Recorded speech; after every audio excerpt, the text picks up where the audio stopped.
Ebusuya Afenyo marking and I the board chair of ECG during Akufo-Addo era no. Na India for 12 Chinese for ayachi over the missing 1,300 ECG containers from Tema Port no. Omu nyina nso agye atum se omoto ne last year no that time no na Akufo-Addo was so na Afenyo marking and na the board chair of ECG no. Na no na oko social media NDC for supporters call it on national security e be call it on Richard Jakpa the Punisher say omo like omonche Afenyo marking no mo interrogating because a bit me pass onum bi na no ene lawyer Edudzi Tamakru wama a background as to how this ECG 1,300 ECG containers no etimijira e Tema Port mummy nkoti lawyer Edudzi Tamakru and some of the about the missing ECG containers from Tema Port mummy nkoti of that is captured in this particular report and lawyer Edudzi Tamakru just a quick one on the matter of the law because of the position that ECG according to the committee's report took that to the extent that they are a limited liability company, they are not subject to the public procurement laws, and for that matter, went ahead to do all of these procurements without necessarily recourse to Act 663. So, once again, thank you so much. I think that before I get there is the need to clarify something, and my sector minister has done that brilliantly. For the past week, the impression had been created that these containers got missing the moment the NDC came to power. And strangely, I saw the MPP social media team create containers with wings flying. And the whole reason was to engage in political equalization, because if you recall, when the MPP came to power, Aboboya trucks that were purchased with state, money suddenly got missing under their watch. So when this issue of the missing containers came up, they felt that, oh, finally, we've gotten something on the new NDC administration. And so they went overdrive on social media with containers with wings flying all the. So again, politics is not serious at all. on a platform, the Honorable Minister actually assured that these containers never got missing when he became minister, and therefore he was going to ensure thorough investigation into the matter. Lo and behold, we woke up to see the National Security Council Secretariat and their investigators uncovering the nefarious activities of the Chinese, where we have seen about 15 Chinese nationals basically taking up these containers. But what I want to find out is that these containers are usually either in the custody of Ghana Ports and Harbour Authority. And so I want to find out. And GRA, because of the duties involved, they are under the close watch of these entities. So how in God's name did these containers just get missing? I've been thinking of, and you see, container is not something you can put in your bag. You understand? 40-footer container, you can't even wrap it in anything. And this is something that cannot move unless you put it on another car. Or you give it a wing. So this was a matter, and I thank Minister so much for putting this matter to rest. That this missing container did not happen under his watch. Very, very important piece of information, because it kills that propaganda ab initio. Now, on the issue of the procurement, you see, you remember the famous Osei criminal trial? So in 2009, when the NDC came to power under Professor Mills, then the issue of this rice importation by NIB came up. Yeah, Daniel Jima. Yes. So Daniel Jima and Osei were then prosecuted by the then NDC administration. Okay. They went to court, and one of the charges was that at the time they awarded the contract for the rice importation, they did not get the necessary approval from the PPA. Okay? So when it happened that way, the trial judge in this matter asked them to open their defense, because prima facie there was evidence that they never got the approval of the PPA. So the matter went to the Court of Appeal, and I had to bring in this because of so the matter went to the Court of Appeal.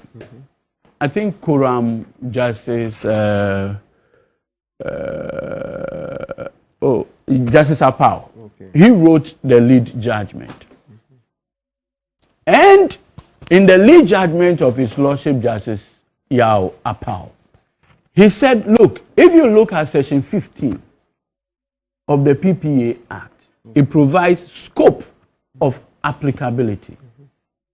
And that the NIB, even though it is 100% owned by government of Ghana, you understand? By government of Ghana, it is not subject to the PPA Act. And that is how come Daniel Jima and Oseji were acquitted at the Court of Appeal, even though, you see, so what happened was that after the prosecution closed its case, they did a submission of no case. Right. Then the High Court judge said, no, you have a case to answer. Then they appealed the decision of the High Court, calling on them to open their defense to the Court of Appeal. In the ruling of the Court of Appeal, the Court of Appeal took the view that even though NIB is 100% shared by government of Ghana, to the extent that it is a limited liability company, it is exempt from the requirement of sections 15 of the PPA Act. I think that because of the crucial role that these agencies play and the essential requirements that the entire spectrum of the PPA Act is to ensure a certain level of transparency, value for money, among other things. Where I heard, it is subject, everything we do, even when you are buying, what do we call it, T-roll, you have to go to PPA at a certain threshold. Right. I think that every agency that government of Ghana has shares, the law must be amended forthwith. And say that every agency that government of Ghana has a share in it must be the subject and, you know, must be subjected to the PPA Act. Because you see, like my learned senior pointed out, the law can be a shield and can also be a sword. Hitler didn't operate without law. What we call law today is basically what was in force when Hitler was president of Germany. And you know what he did? Everything that he did, he operated it under German law. I see. You may move into the realm of moralizing the conversation of law. And like he said, the quality of the act. A smart person, knowing the loopholes within the law, can still operate within the confines of law and do whatever he wants to do.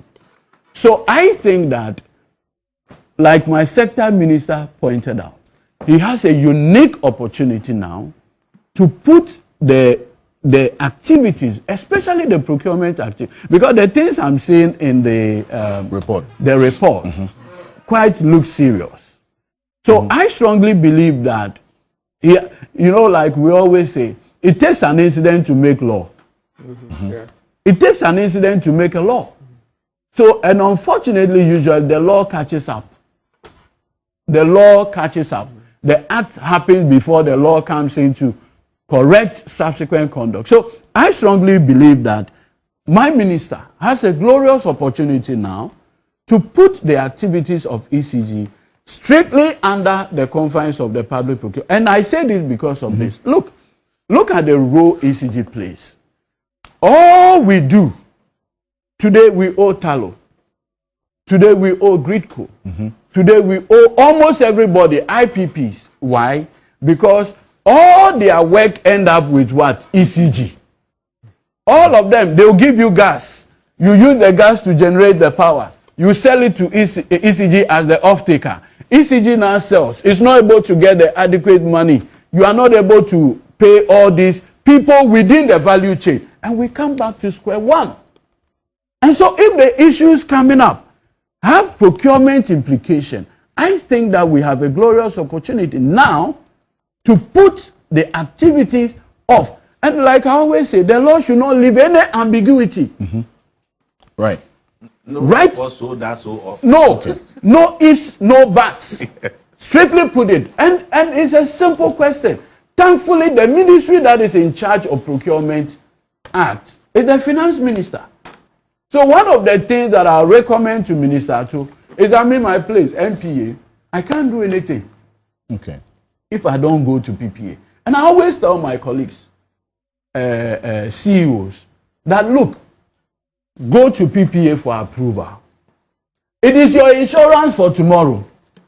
It is in your own interest to go to the PPA, get the necessary approval. Even if it's so sourcing, go get your approval. Tomorrow, if anybody is saying anything, he say, hey, hallelujah, this is my saving grace. This is the blood of Jesus. It saves you from all your trouble. So I strongly believe, and then let me conclude Let me conclude on this. I think that at this point, and like Senor said, one of the things that we need to do is that we should not leave the report where it is. We should escalate it. Yes. If it requires a forensic audit, where persons involved will be given the opportunity to answer to whatever queries that there are, I think it's important we do. Well, I think that the Minister, John Jinapor, is still with us, and that is one that he's already indicated is going to be done. Perfect. Minister, that you're going to escalate. Mr. John Jinapor, are you there? Hello? I'm here. Yes. So yes, this report is going to be escalated. You would conduct a forensic audit after this reconciliation of documentation, as you put it. Absolutely. What we will do is that, like I said, your camera is off. Your camera is off. Yes, because I'm in the constituency. Okay. And I have to be moving and talking to you, so forgive me. That's okay. You have worried my minutes. Forgive me. Yes, no, please go ahead. Yeah, go ahead. Yes, go ahead. And I agree with you. We need to bring a finality to this matter by conducting further investigation. Like I said, I hold the view that everybody should be given a fair hearing. All the MDs who are in charge and even the current MD should be given a fair hearing. Let the law take its course. But we must conduct a forensic investigation to unearth the whereabouts of these containers. Like my brother Edudzi said, containers are not like money that you can just put into your pocket. Somebody might have lifted it. Somebody must have signed off. Some records must have been entered. And so clearly, if you do a very diligent, detailed work, we can trace the whereabouts of these containers. And that is exactly what we intend to do in the next phase. The procurement issues, we would refer that to the Attorney General for advice. Internal restructuring, I would lead that process and give all the directives so that ECG would comply. And when the board is constituted, we'll give them some policy directions, and I'm sure that the board will implement those policy directions. And Alexander Afenyo, who served as chair of the ECG board, yesterday in Parliament, told you to focus on the directors and the technical people at ECG because they have questions to answer based on his own experience as a former board chair of ECG. Is that one that is also going to catch your attention? Certainly. I've been a board member of ECG before. In fact, I have so much experience in it. That's why I'm pursuing this course of action. And so I take his word, and I take all the comments that have come up this morning from your panel members. Very constructive commentary. One thing is that one person cannot be an oasis of all knowledge. As minister, you listen to people. Sometimes you make mistakes, legitimate mistakes, and you learn from them. Mine is to do my best to leave this sector much better than I came to meet it. And so I thank all of you. We'll continue to engage. Afenyo did not tell you that he's a shadow advisor. I do consulting a lot. And so we'll do our best. Let's solve this problem. Indeed. I mean, we're doing it for Ghana. And if we're able to resolve it and reduce the losses, it means that we'll be saving more money. We'll be able to pay the IPPs. We'll be able to pay Talo and Co. And then the Minister of Finance can then save the little money he gets and use that for critical infrastructure. I do appreciate you talking to us this morning. It's not just ECG. You understand the videos, the energy ministry as well. Energy ministry as a client of one of it. So maybe you have to also look at the energy ministry procurement as well. We have that as well. You are completely right, and I'll provide that information for you, and it will shock you. Sure. I see. It will shock you. Procurement from the energy ministry as well. You see, from the energy ministry, very shocking. Carrying the people along is the best. Okay. Carrying the people along because you see, gentlemen, but for his intervention, hold on. This intervention, we don't talk. Let's talk. Gentlemen, no. But you see, Alfred, 30 seconds, just 30 seconds. And I'm counting down on you. Yes, thank you very much. But for his intervention, the impression would have been created out there that these containers got missing either recklessly under his watch. Okay. Now he's brought clarity and finality to the matter. Thank you. And that is 30 what seconds we need done. In our public now, discourse. this is what Alexander Afenyo said in Parliament yesterday. Take a look. It's a system problem that I will any day support this minister to embark on reforms. It is true that when these containers come, there is some connivance with some customs officials, and they sell these containers, these cables that ECG needs after the supplier has been paid. They sell the container and then people resell back to ECG. Are we pretending we don't know? Instead of us to pay attention and kill the rots, then we come here, then MPP, NDC, issue at stake. It's scandalous. It's serious. It's not MPP, NDC matter. All these public institutions, and sometimes some of the appointees of the previous government, you see them even saying that they are professionals. They were not MPP. Now they come here and then they are dining with you. You're also happy. When you lose power, they turn around and they do this and that and that. And then they are hitting our heads and we are here. Tackle the issues. $700 million is no cheap money. Go to ECG. Those companies are chasing ECG now because the minister is enforcing the cash waterfall. They say they get only 40 million cedis, and the 40 million cedis is not even enough to pay salary. Those officers at ECG, those directors, they are the ones who should hold them to account and stop this political football. Minister, I do not think an answer to the problem is a political inquiry. Hold the bull by the horn. And I, Kwame, will support you because I've been there. In fact, I've seen a lot of the rot in our public service system. I've seen a lot of the rot in the SOEs, but they take advantage of us as politicians. The managing director of ECG, the director of procurement, must be seen to be telling us why, as a director of procurement, he will issue a contract, and then the contract is that deliver at the port, bring bill of lading, and ask for payment. Well, that's the former board chair of the ECG, minority leader, Efutu MP, Alexander Afenyo marking there. So the minister says he's going to take that into advisement. But ending on this, because John Jonapo has had to leave us in the constituency, at least